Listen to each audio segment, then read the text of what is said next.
Hey, it's James Haralson coming to you from Tiger Stadium. We're just a few hours outside of LSU and Auburn, kicking off at 2:30 p.m. Central on CBS. This game is set to be the second hottest game in Tiger Stadium history with 94 degrees and sunny temperatures. Right now, it's a little hot, but it's not as hot because we're not toward the middle part of the day. This time in September, it's still very hot, but it's not as humid. So I guess it could be worse. We could be playing this game in the middle of August or July, and that would be horrific.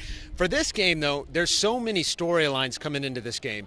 For Auburn, 2-0, but barely. And a team that a lot of people predicted would win the SEC West. On top of that, you've got Jeremy Johnson's struggles, another player that's had a lot of hype going into this season, coming in with 5 interceptions, barely getting past Jacksonville State. On LSU side of the ball, coming away 1-0 on the year against Mississippi State and Starkville, barely. A lot of questions about the play calling, but there's no question about the identity of this team, and that's that it runs through Leonard Fournette and that stellar running game by LSU. I think LSU is going to run right at Auburn today and make them beat them at the line of scrimmage. As far as the keys of the game go, for Auburn, you want to find a way to stop that run game because you know that LSU is going to rely on Leonard Fournette, Darrell Williams to pound at you. They're going to run right up the gut.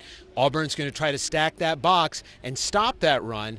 And then hopefully, if you're Auburn, try to get Brandon Harris more involved in the game. You know, up to this point, LSU has not really had to rely on Brandon Harris because the run game has been so successful. If I'm Auburn, I want to challenge Brandon Harris today. I want to stop that run and make Brandon Harris beat you with his arm. That's really the only hope that Auburn's defense has because today it looks like they're going to miss Haralson, and that's a huge blow for the Auburn Tigers. On the offensive side of the ball, you just have to pray that you don't get any turnovers. If you get turnovers today, that's going to be terrible, especially in a place like Tiger Stadium, which, by the way, Jeremy Johnson hasn't started here before. So you know that that's going to be a very intimidating factor. For LSU's side, like I said, the identity is pretty clear. Run the ball. And you're going to run the ball right at Auburn and try to find a way to expose that weak defense without Haralson.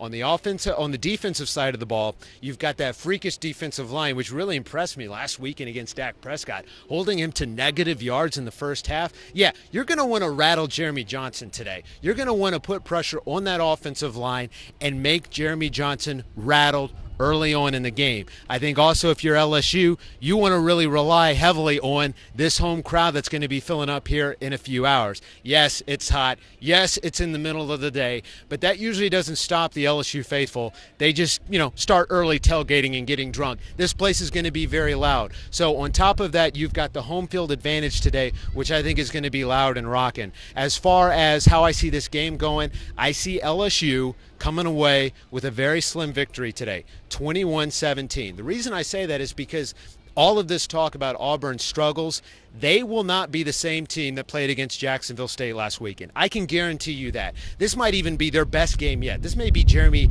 Johnson's best game yet by Jeremy Johnson standards. So I think that they're going to come in focused. I don't think there's going to be any question about that. And I think LSU will have their foot kind of on the gas a little bit, but they're going to really monitor it. I don't think that they're going to pull away. I don't think that they're going to run up the score, but they're going to keep Auburn at a healthy distance and eventually pull away. I just think that Auburn has too many question marks, too many holes on that defense to keep up with this LSU run attack. Again, the game is scheduled for 2:30 today. Right now, Eagle 98.1 is going through their pregame show. 90 minutes after the game, there's going to be a special 3-hour post-game show with Charles Hannegriff and Alan Risher. You definitely want to check out that. Call in, give your reaction to LSU and Auburn. You can follow me, James Haralson, on Twitter, Carly McCord on Twitter, Matt Moscona, Charles Hannegriff, Jordy Collada. We've got you all covered today for your LSU and Auburn coverage. I'm James Haralson coming to you from Tiger Stadium.